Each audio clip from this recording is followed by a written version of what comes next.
ព្រះនាងសូបរៈសុបតីនឹងព្រះសញ្ជ័យនគរចេតដសោយរាជសម្បត្តិក្សត្របវ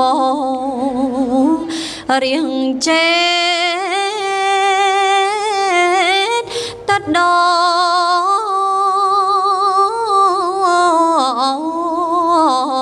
រងសុខសានមានព្រះរាជបុត្រមួយព្រះអង្គឆោមយងកាយត្រង់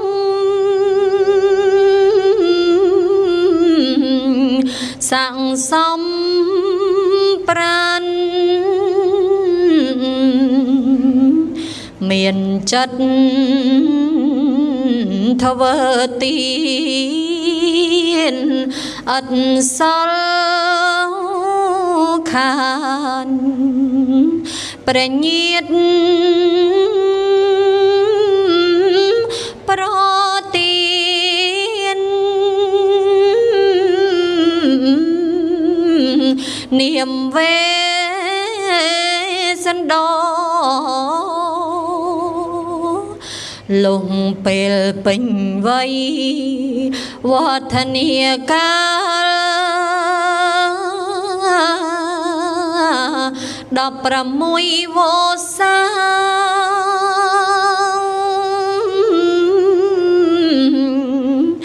រៀនសូត្រត្រៃវេទរៀនចប់អត្តមេត្តាត្រេកអររៀងក្នុងលោក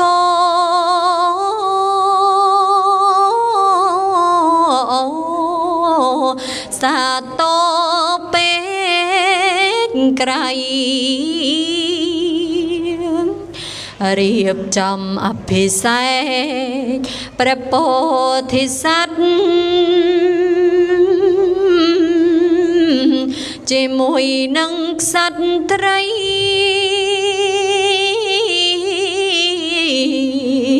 មត្រីមហេ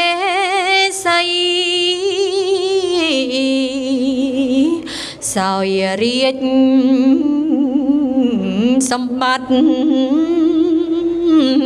สนองบไรក្សត្រីមត្រី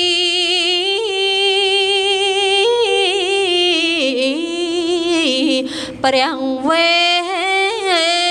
សន្តោសូមអនុមោទនា